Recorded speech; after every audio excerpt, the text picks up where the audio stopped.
Bismillahirrahmanirrahim. Assalamualaikum warahmatullahi wabarakatuh. Perkenalkan, nama saya Muhammad Zakir Rabbani, NIM K0211911028.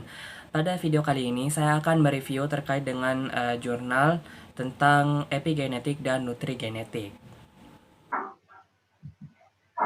Baiklah, jurnal yang akan saya review hari ini yaitu Epigenetik menjawab cekaman lingkungan terhadap respon adaptif tanaman.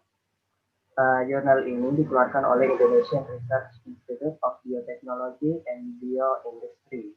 Penulis dari jurnal ini yaitu atas nama Irfan Mardiansyah dan Riza Arif Putranto dipublikasikan pada bulan Februari tahun 2017 di situs website Indonesian Research Institute of Biotechnology and Bioindustry. Jadi, artikel ini menjelaskan tentang bagaimana cekaman lingkungan dapat mempengaruhi penurunan sifat pada tanaman. Pada tahun 1942, Conrad Hall Waddington, seorang peneliti dalam bidang biologi perkembangan, menciptakan istilah epigenetik yang menggabungkan dua kata yaitu epigenetis dan genetika. Beliau mendefinisikan epigenetik sebagai cabang ilmu biologi yang mempelajari interaksi kasual antara gen dan produknya yang membawa fenotip. Beliau juga menekankan konsep epigenetik yang mengacu pada perubahan yang diwariskan dalam pola ekspresi gen yang terjadi tanpa adanya perubahan dalam urutan basa DNA. Mekanisme epigenetik melibatkan modifikasi kovalen, DNA, dan protein histon yang akhirnya mempengaruhi aktivitas transkripsi kromatin. Penelitian ilmuwan bertahun-tahun terhadap mekanisme molekuler yang mendasari para mutasi, gen imprinting, pengaturan transposon, hingga silencing maupun transgenik mengantarkan pada penemuan bahwa regulasi epigenetik yang ternyata diturunkan kepada generasi berikutnya. Contohnya yaitu pada pembungaan setelah musim dingin di negara 4 musim. Pembungaan melibatkan perbanyakan kromatin melalui proses meiosis dan mitosis, mengakibatkan epigenetik memberikan yang namanya memori seluler yang dapat diwariskan seterusnya.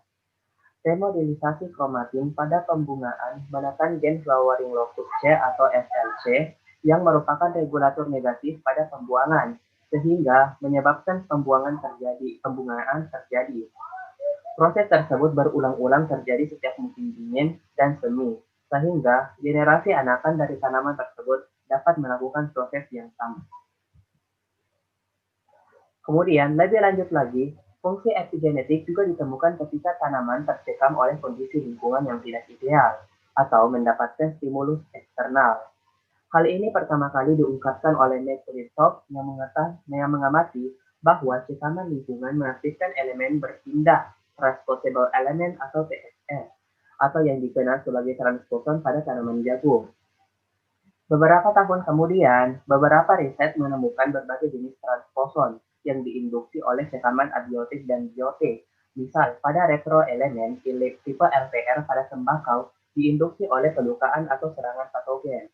Retroelemen LPR BS1 pada jagung yang diinduksi oleh serangan infeksi virus, dan retroelemen onsen pada tanaman Arabidopsis yang mempengaruhi ekspresi gen pada cuaca yang panas. Mekanisme yang digambarkan saat tanaman beradaptasi terhadap cekaman lingkungan meliputi dua tahap. Pada tanaman generasi pertama, cekaman lingkungan akan menginduksi aktifnya elemen berpindah yang menyebabkan perubahan pada tingkat genetik. Sebagian perubahan epigenetik yang terjadi akan direstorasi oleh sel sehingga kromatin tidak mengalami mutasi. Namun, sebagian dari perubahan genetik akan dilengkapi dengan perubahan epigenetik berupa metilasi DNA, sehingga perubahan respon terhadap cekaman lingkungan akan terjadi pada tanaman generasi kedua. Secara sederhana, mekanisme tersebut dapat diilustrasikan dengan sistem pertahanan tanaman rumput. Saat tanaman rumput terinjak, tanaman generasi pertama akan memberikan respon pertahanan diri secara genetik melalui pengaktifan elemen berpindah terkait. Perubahan tersebut disimpan sebagai materi epigenetik dan diturunkan pada tanaman generasi kedua dengan memproduksi kutikula dan menebarkan dinding sel, sehingga tidak rentan terhadap tekanan mekanis, seperti diinjak.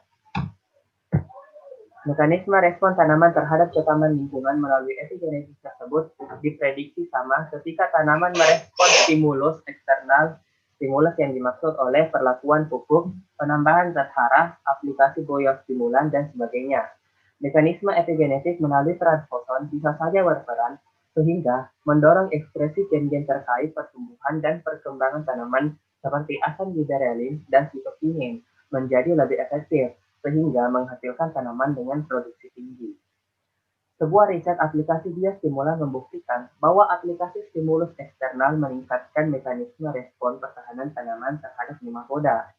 Sebuah riset lain menggunakan asam heksanoid sebagai stimulus eksternal, memperlihatkan bagaimana tanaman dapat merubah metabolisme melalui jalur epigenetik. Perubahan sifat tersebut kemungkinan besar diturunkan. Kesimpulan dari jurnal yang saya review yaitu konsep epigenetik yang mengacu pada perubahan yang diwariskan dalam pola ekspresi gen yang terjadi tanpa adanya perubahan dalam urutan basa DNA.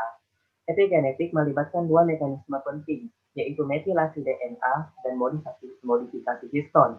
Fungsi epigenetik dibuktikan saat tanaman tercekam kondisi lingkungan yang tidak ideal atau saat tanaman mendapatkan stimulus eksternal. Kedua kondisi tersebut dapat dikendalikan oleh transposon dan diturunkan pada generasi tanaman selanjutnya sebagai bentuk respon adaptasi tanaman. Sekian dan terima kasih. Wassalamualaikum warahmatullahi wabarakatuh.